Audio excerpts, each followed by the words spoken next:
महाकुंभ में मुसलमानों की एंट्री नहीं है, यानी मुसलमान जो है वो महाकुंभ का जो पवित्रता है उसे खंडित कर देगा।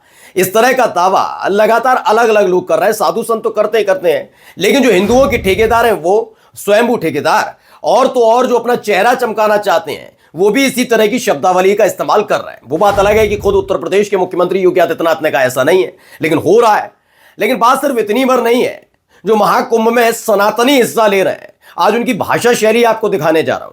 कहा जाता है कि सनातन परंपरा में हिंसा का कोई स्थान नहीं है, लेकिन जो बोला जा रहा है, जैसी बदतमीजियां की जा रही हैं, आज उसकी एक एक तस्वीर आपको दिखाऊंगा। और खबर यही नहीं है, खबर यह है कि अब तक तो रोक थी केवल महाकुंभ में, हो सकता है आने वाले वक्त में दिल्ली विधानसभा चुनाव में कई मुसलमान वोट कास्ट न कर पाए। बहुत बड़ी खबर दिखा रहा हूं, देखिएगा, एक्सक्लूसिव खबर है कि कैसे मुसलमानों को वोट कास्ट करने के लिए रोका जाए, उसके लिए एक बड़ा पैंतरा चला गया है। नमस्कार, मैं हूं प्रज्वल गौतम और आप देख रहे हैं द लाइव टीवी।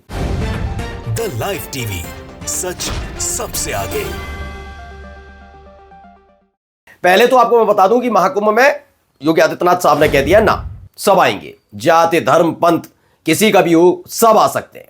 वो बात अलग है कि आप आएंगे या नहीं आ पाएंगे, और आएंगे तो उनके साथ क्या बर्ताव किया जाएगा जब अपने ही लोगों को ये नहीं छोड़ रहे। पहले वीडियो देखिएगा, काफी कुछ संस्कारी भाषाओं का इस्तेमाल किया गया है वहां पर जो लोग मौजूद हैं, इसलिए कई जगह आपको बीप की आवाज सुनाई देगी, लेकिन हम फिर भी आपको दिखाना चाहेंगे। देखिए क्या किया जा रहा है, पहले देखिए।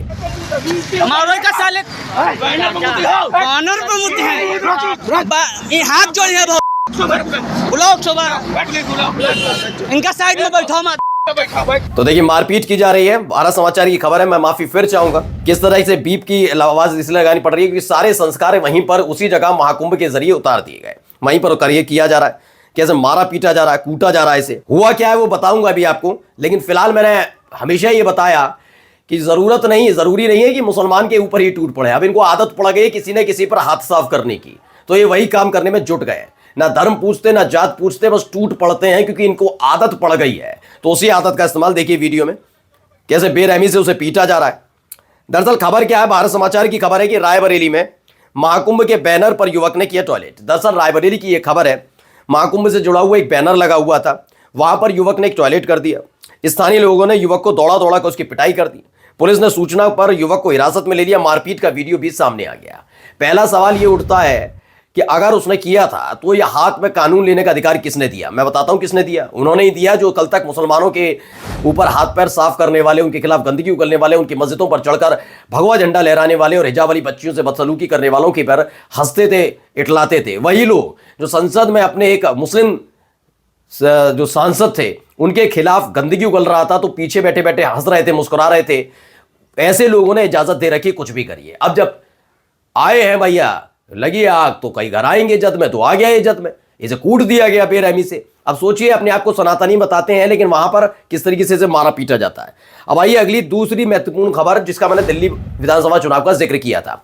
पहले मैं यूपी विधानसभा उपचुनाव की बात कर लूं, 9 सीटों पर जो हुआ, और खासकर वो सीटें जहां पर मुस्लिम बाहुल्य इलाका है, वहां पर आपने देखा कैसे जो काम पुलिस का नहीं था वो पुलिस कर रही थी। क्या कर रही थी?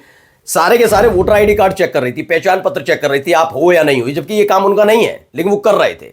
जब फजीयत हुई तो विवाद करने लगे, तमाम चीजें हुई, तो मुसलमानों के साथ ज्यादातर ही किया जा रहा था। अब यहां क्या हो रहा है, न्यूज लॉन्ड्री की खबर है, जरा पढ़िए। चांदनी चौक, जिन विधानसभाओं में मुस्लिम और पिछड़ी जाति के मतदाताओं की संख्या ज्यादा है वहां नाम कटने की दर ज्यादा है। ये मैं नहीं कह रहा हूं, न्यूज लॉन्ड्री की रिपोर्ट है ये। मुझे बता दीजिएगा, मुसलमान और पिछड़ी जाति ये सब समझ रहे हैं भारतीय जनता पार्टी को कितना वोट कास्ट करने के लिए जाएगा। अब क्या हुआ, वहां सबसे ज्यादा नाम काटे जा रहे हैं। कई बीएलओ गलत नाम कटने की बात स्वीकार करते हैं और कहते हैं कि उन्हें कई घरों में ताला लगा मिला तो नाम कट गए, बस ऐसे ही कट गए तो बट गए। सही कहते हैं मुख्यमंत्री योगी आदित्यनाथ, कटोगे तो बटोगे, तो काट दिए गए नाम। अब काट दिए गए तो बट गए, खत्म।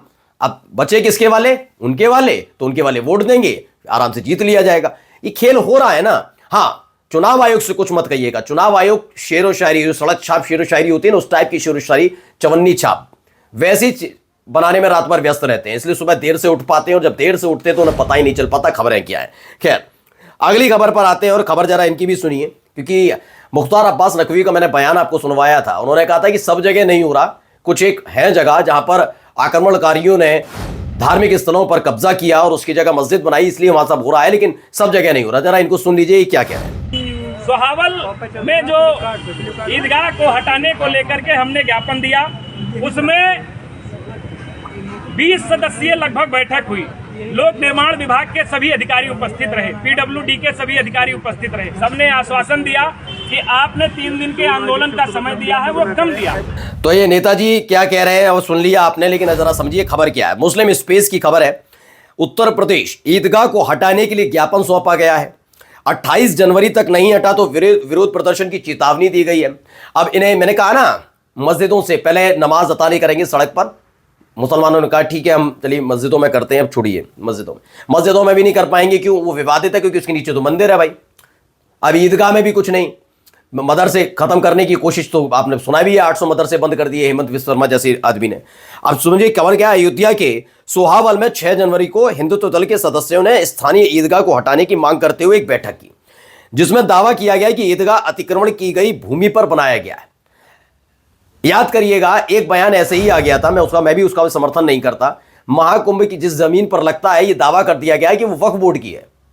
इस पर उत्तर प्रदेश के मुख्यमंत्री योगी आदित्यनाथ साहब ने कहा कि खाल खींच लेंगे, अपनी खाल बचा लेना, माफी चाहेंगे, खाल बचा लेना, ये शब्दावली का इस्तेमाल मुख्यमंत्री योगी आदित्यनाथ करते हैं, ठीक है ना। लेकिन जब इस जगह की बात होगी तो अब नहीं कहेंगे कि कौन किसकी खाल बचाएगा, क्योंकि बात अयोध्या की और मिल्कीपुर में माहौल क्रिएट करना है। तो उनके लिए ऐसे लोगों को छोड़ दिया गया है कि हिंदू मुसलमान चरम पर होना चाहिए, और वही काम करने की कोशिश की जा रही है। अब आइए एक और खबर जिसको लेकर बहुत महत्वपूर्ण, क्योंकि आपने कई दफा ये खबर पढ़ी भी होगी। मुसलमानों के खिलाफ गंदगी पैदा करने के लिए आपने अमूमन देखा होगा कि पाकिस्तान की एक खबर को बड़ा गलत तरीके से चलाया गया। उसको भी हमने फैक्ट चेक के साथ आपके सामने रखा था, जिसमें दावा किया जा रहा था कि एक लड़का जैसे जो अपनी माँ के साथ रहता है लंबे समय से, फिर जो बड़ा होता है तो अपनी माँ से शादी कर लेता है, ये दावा किया गया। जबकि खबर ये थी कि उस लड़के ने अपनी माँ की दूसरी शादी करवाई थी, उसे गलत तरीके से यहाँ प्रसारित किया गया। ऐसी ही चीजें कुछ हमारे यहाँ भी इतिहास के साथ छेड़छाड़ की जा रही है, नया इतिहास रचा जाता है। तो ये खबर है, प्रशांत कनौजिया वो लिखते हैं, भाजपा की दलाली करने वाले एक अफवाह उड़ा रहे हैं कि महान टीपू सुल्तान ने ब्रेस्ट टैक्स नहीं हटाया। महान टीपू सुल्तान ने केरल पर हमला किया तो वहां की रियासत ट्रावनकोर में दलित और शूद्र महिलाओं को अपना रथ स्तन ढकने का टैक्स देना पड़ता है। इस टैक्स को मुला करम कहा जाता था। टीपू सुल्तान ने ट्रावनकोर के कुछ हिस्सों पर कब्जा किया और उस हिस्से में मुला करम को हटा दिया था। यह करने के बाद मैसूर रियासत के खजाने से उन महिलाओं को कपड़े में दिए थे ताकि वो स्तन ढक सके। दलाली करने से काम नहीं चलेगा, हम अपने नायकों का सम्मान कम नहीं होने देंगे। टीपू सुल्तान का ये खौफ है कि जब जिंदा थे अंग्रेज डरते थे और नारंगी डरते थे।